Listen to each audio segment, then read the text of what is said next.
My father always used to stress the importance of routine maintenance. As a small boy, I remember him pulling on his old gray work clothes before he headed to the garage. Sometimes I'd totter after him.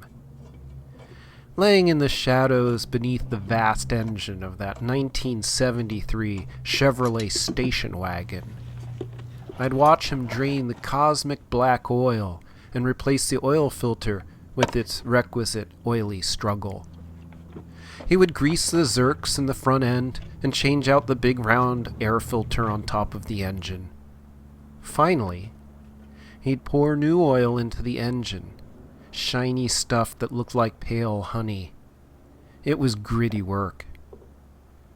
Ultimately, he'd turn the key and the vast power plant under that big brown hood would spring roaring to life. He'd stand back, wipe his oily hands and say, "Well, that's done." It wasn't magic. It was just maintenance. These means and machines that serve our lives, that support our endeavors, that we rely upon without giving their presence and function a thought, all require regular maintenance. The wear and tear of time and grind take their toll and ultimately require truing and adjustment. The same is true for us, and our relationships too. If you want it to last, it has to be maintained. It's harder to maintain this idea of maintenance in a modern world built for obsolescence and disposability. Consumption drives consumerism. And while this may be good for business, is it any wonder we find ourselves drowning in garbage? Is it worth it? To be freed from maintenance and the commitment it requires to possess that freedom and convenience? In the end, we have to ask ourselves the nature of our intentions. Do we want it built to last, or just to be a passing thing, to be replaced with the next? Disposability frees us from the weight of history, but it's also a house built on sand or a car made of plastic. What do you really want? I like maintenance. I view it as a mindful practice that ultimately is a gift to our future selves.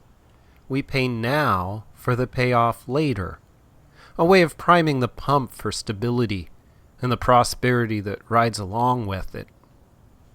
Moreover, maintenance is really a gesture of gratitude, an act of thanksgiving.